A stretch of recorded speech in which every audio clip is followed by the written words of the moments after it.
Roger Williams University is hosting a crisis management seminar on May 3rd at their Providence campus. Crises, whether a natural disaster, cyber attack, or financial instability, can have severe repercussions if not handled properly. This is where crisis management plays a pivotal role. Join Roger Williams MBA students and expert speakers to learn how to prepare for the unexpected. The program is totally free and open to the public. You can register online at rwu.edu/events/crisis-management-symposium. This is the Bartholomew Town Podcast. All right, so we are here with Patrick Crowley, the Secretary-Treasurer for the Rhode Island AFL-CIO. Thanks. This is your first time on the show. I'm really happy to be doing this. Yeah, thank you, Bill. I'm glad to have the opportunity. So here we are. It's we're in the thick of election season. We're recording this on Thursday afternoon, a couple hours before the first poll of the general election is set to be released.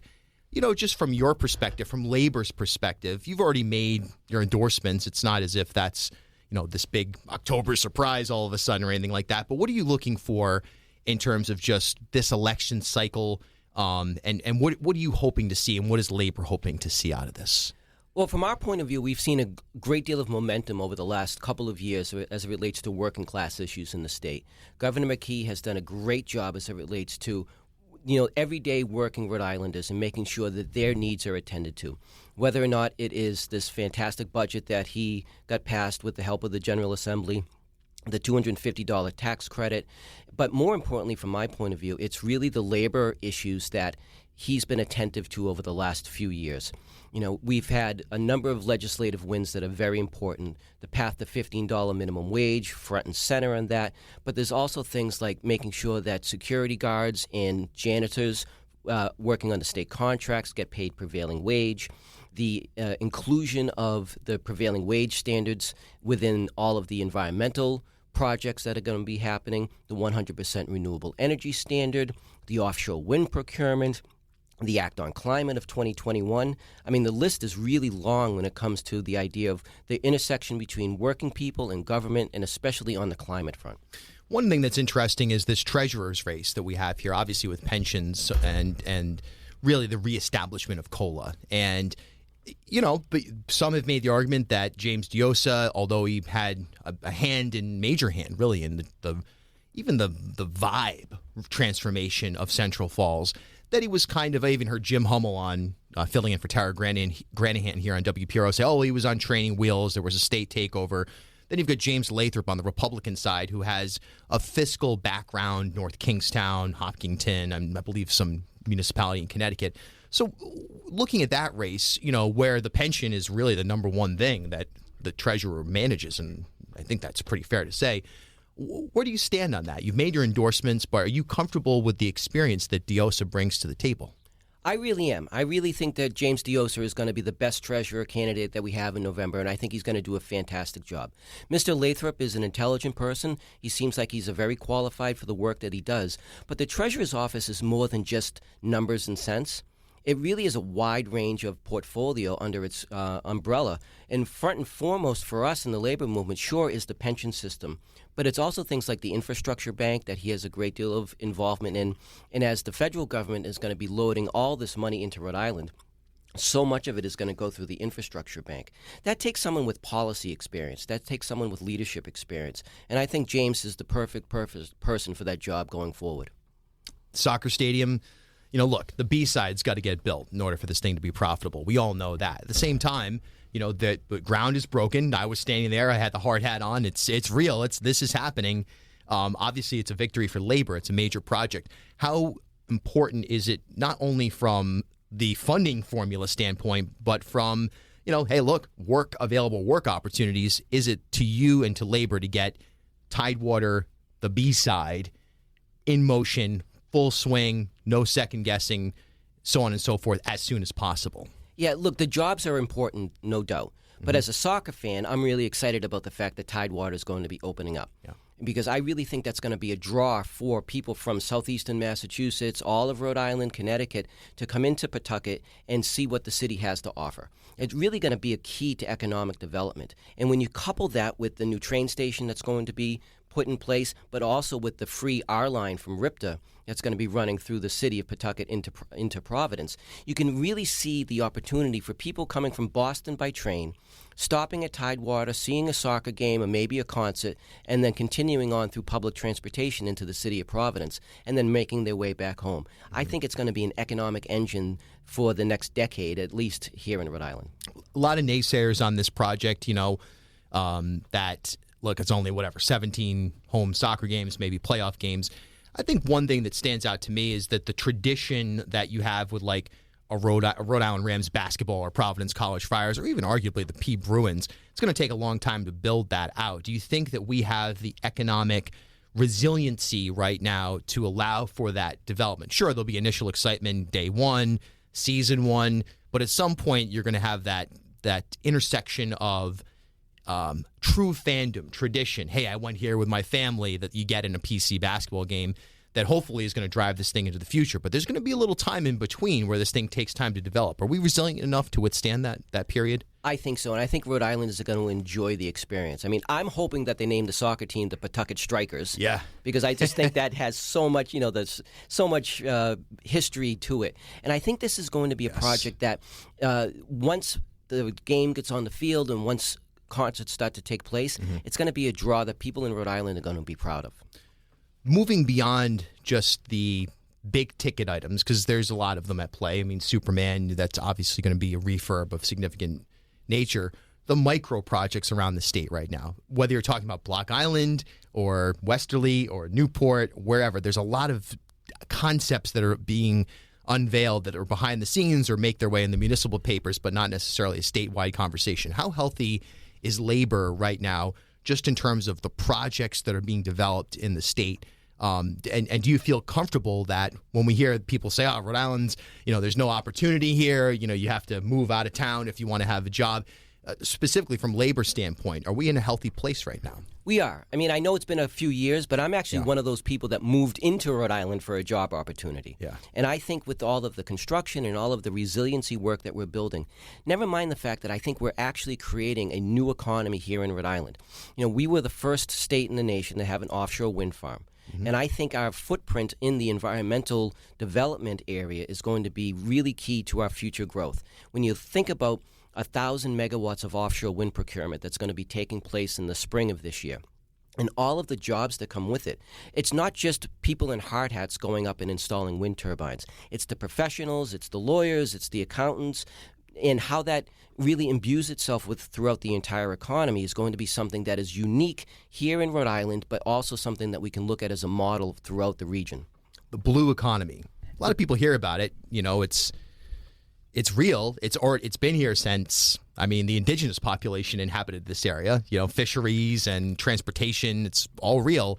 But now we get into an era where obviously wind turbines, we have the array off of Block Island Sound, we have as you say, additional projects coming. But there's also elements like Smart Bay, and which in a nutshell means sensors in the ocean that can measure anything from tidal activity to the ecosystem and to even, the measuring import exports and so on and so forth. Is labor in Rhode Island, our existing workforce, ready to adapt to these new elements of the blue economy super sector?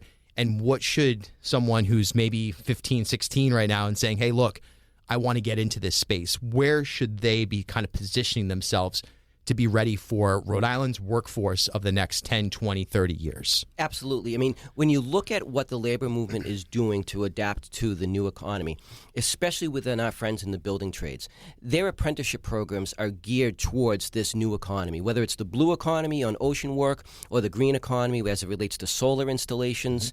All of that work is really being coordinated by especially the IBEW Local 99, the Laborers Local 271, the Ironworkers Union, the Painters Union. They all have apprenticeship programs geared specifically towards this new economy. And that, combined with our partnership down at URI, who have been focused on the blue economy for years now. I mean, I like to think of URI not just as an engine for the economy, but it's a union-made engine for the economy. Everyone that works at URI, or most of the people that work at URI, are members of either NEA, AFSCME, the trades have a number of folks there. So the labor movement has a real vested interest in making sure this works. Absolutely. Full disclosure, my dad was a maintenance person at URI, a member of the union for years. And as one of the benefits of that was I got to go to URI for free because my dad worked there. I mean, those are the types of incentives that are oftentimes overlooked when we talk about the various elements of labor in Rhode Island. Absolutely. No, it really is a key, especially when you think of how, universities are communities in and of themselves, and being able to have conversations around the dinner table or at the workplace about not just what we're doing day to day, but how our work fits into the bigger picture is really an exciting opportunity. Patrick Crowley, the Secretary-Treasurer of the AFL-CIO here in Rhode Island. So it's always weird when I get into this space because I am part of the media now, like it or not. I definitely am. And the show definitely is. But do you think media understands and covers and portrays labor in a way that is easily digestible for the state as a whole? So that's been one of my pet peeves about Rhode Island media for a long time. I mean, we have some really fantastic reporters, yourself included among them. Thank you. And they do spend a lot of time focusing on, the labor issues, but they do it from a frame of how we interact in politics. And, while we are very active in the political realm, that's really only one part of what we do.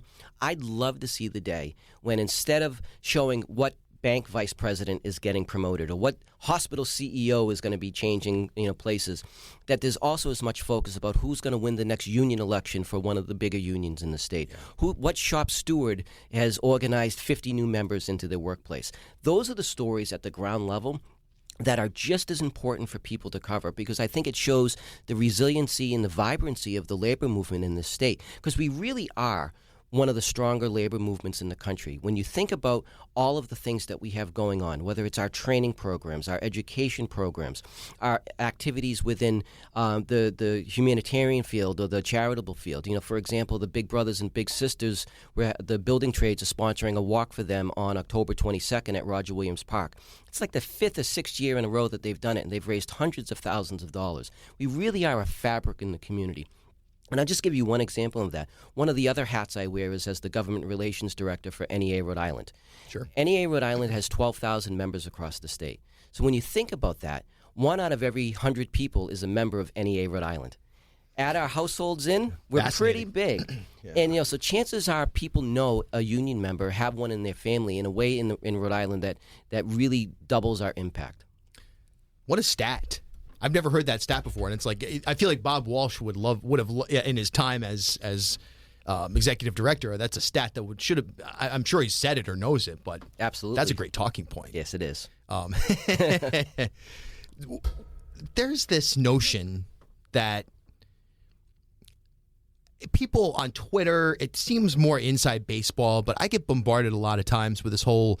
And look, you hear it with the governor is handing out $3,000 to union members when really that's a negotiating tactic to ensure that those raises, quote unquote, aren't built into contracts over the long term. Right. There's a lot of misunderstanding of what's actually happening. But the optics are sometimes that labor unions have an unfair advantage here in Rhode Island. What do you say to the people that spend, it seems like, an enormous amount of time with that agenda and trying to push that agenda?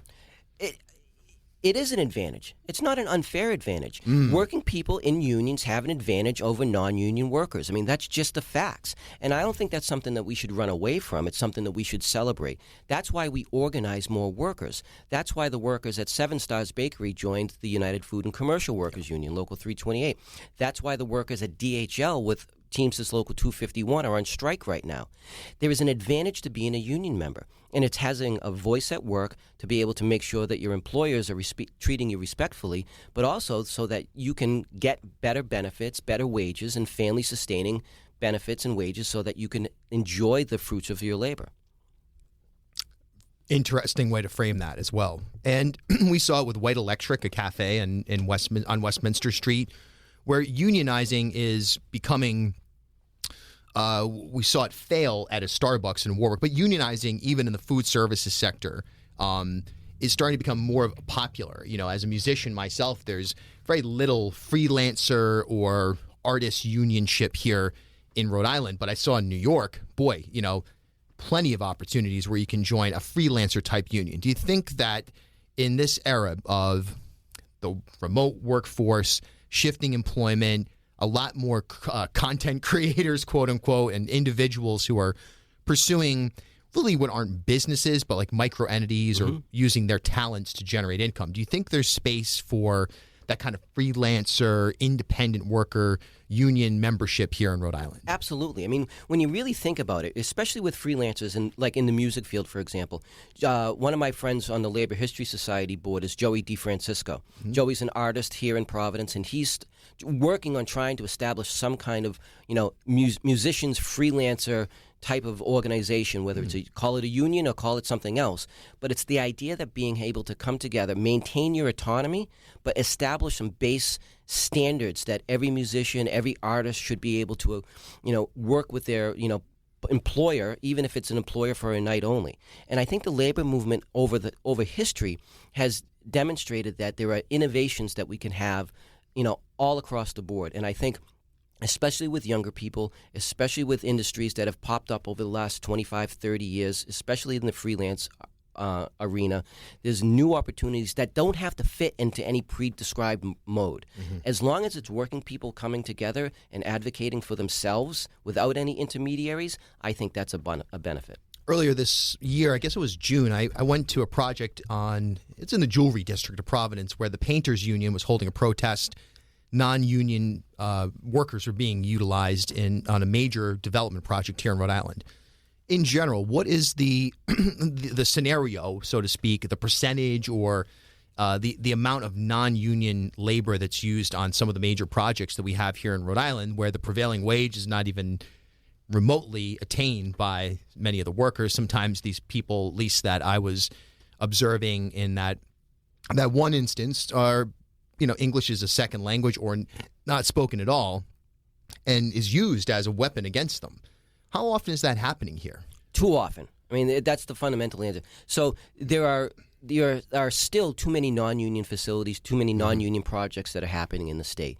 And I know our friends in the trades do a lot of work going out and scouting these operations, tracking them down, talking with the workers, and trying to make sure that they understand that they have rights on the job and that they should be mindful of what they're being paid and how they're being paid. It's one of the reasons why we're trying to make wage theft a felony in this state.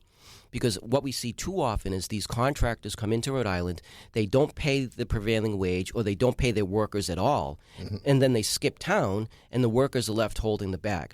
Rhode Island is one of the many states in the country where wage theft is treated as a misdemeanor, not a felony. So if I break into your house or I break into the studio here and I take all of this nice equipment, chances are it's going to be worth more than $1,500. Right. I'm going to be tagged with a felony, and if I'm convicted, I might go to jail. But if I'm a boss and I don't pay you $1,500 or $500 or $15,000, it's just a misdemeanor. So there's no disincentive in the law to protect working people. So that's why we're really trying to make sure that all of these projects where non-union workers are at, we want to make sure that they hear the union message. But we also want to make sure that the powers that be understand that the laws that we do have in place are inadequate to protect them, so we need to strengthen them. That'd be an interesting episode with you and other leadership from Union and Attorney General Nerona looking at wage theft. Attorney General Nerona has been an absolute leader on this issue. Yeah. He's made it his priority legislation the last couple of years, and I'm really hoping that going into the General Assembly session in 2023 that we get it over the finish line here. Patrick Crowley, he's the Secretary General of the AFL-CIO here in Rhode Island, also with the National Education Association Rhode Island. Thanks so much for your time. Appreciate it. Thank you, Bill. This has been great. At HealthSource RI for Employers, we provide access to health insurance to more than 1,100 local businesses and nonprofits, and 96% of them renew through us every year. Maybe it's our choice of 19 different health plans, our 10 years of customizing solutions, or our one local team of dedicated experts helping employers find quality health insurance. See how our numbers stack up for you. Learn more at healthsourceri.com/employers.